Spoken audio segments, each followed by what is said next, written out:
Salut. Bienvenue à vous, chers challengers. Ici, c'est Aucun Zoma. J'espère que vous allez bien. En tout cas, ici, ça va. On roule dans la grâce divine. C'est déjà beau.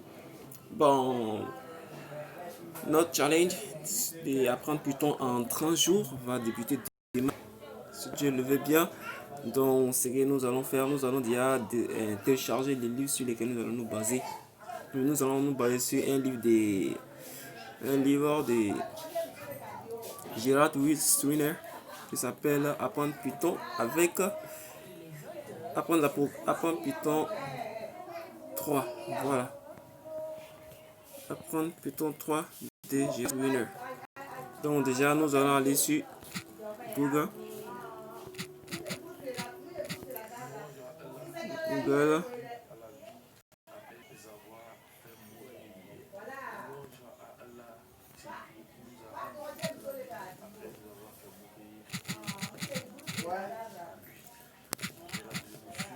Apprendre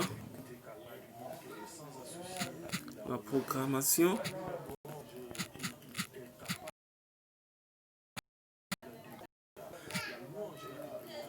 avec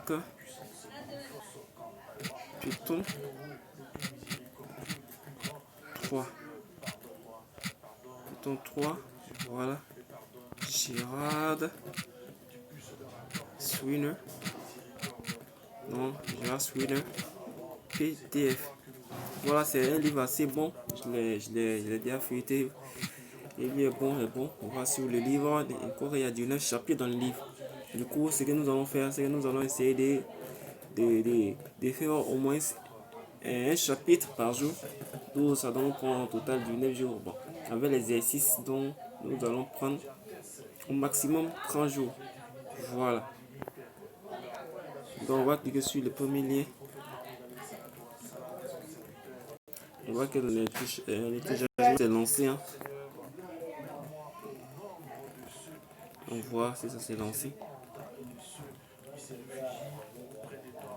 Ah oui, le téléchargement s'est lancé. On va attendre un peu. Déjà, Python, c'est un langage qui fait le buzz pour le moment. En 2020, Python est au top, quoi. C'est au top. On voit, il y avait Java qui était à la tête et JavaScript. Actuellement, on a Python monte seulement depuis Python. Python a une courbe qui est plutôt croissante. Voilà une croissance plutôt exponentielle. C'est intéressant. Avec Python, on peut faire plusieurs choses, des reconnaissances faciales, les machine learning, intelligence artificielle, les data scientists l'utilisent beaucoup aussi. Voilà, reconnaissance des objets avec OpenCV, tout ça. En tout cas, Python, c'est bon, c'est un très bon langage. Hein. Et en plus, c'est simple et c'est rapide. Parce que j'ai à passer par des langages tels que Java ou parfois pour afficher seulement une ligne de code, pour afficher quelque chose à l'écran.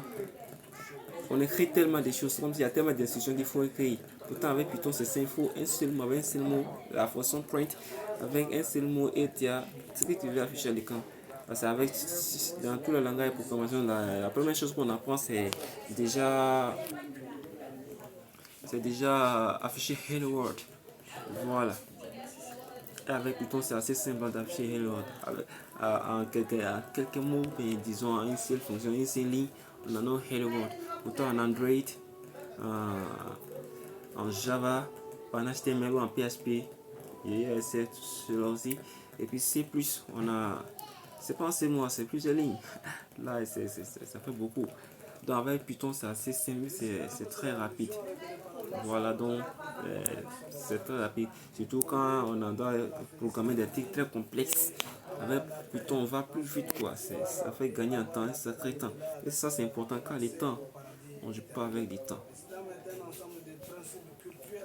Déjà, on voit que voici le livre.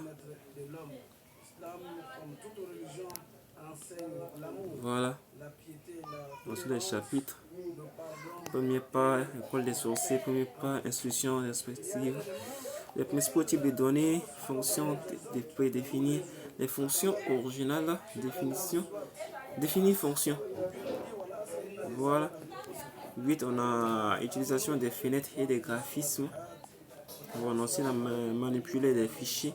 Voilà, on peut aussi approfondir les structures des données. En tout cas, il y a au total là, 19 chapitres. Donc, ce que nous allons faire, nous allons essayer de faire un chapitre par jour.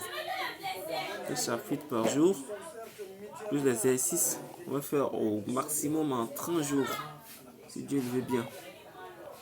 Voilà. Donc, le 20e chapitre, c'est l'installation des Python. Mais sur la chaîne, nous avons déjà montré comment installer Anaconda sur un téléphone. Du coup, ceux qui ont un PC, c'est bien puissant. Donc, vous allez, dès que vous avez téléchargé les livres, vous allez aller directement dans le chapitre 20 où on explique comment installer Python sur un PC, que ce soit sous Windows, Linux, Mac,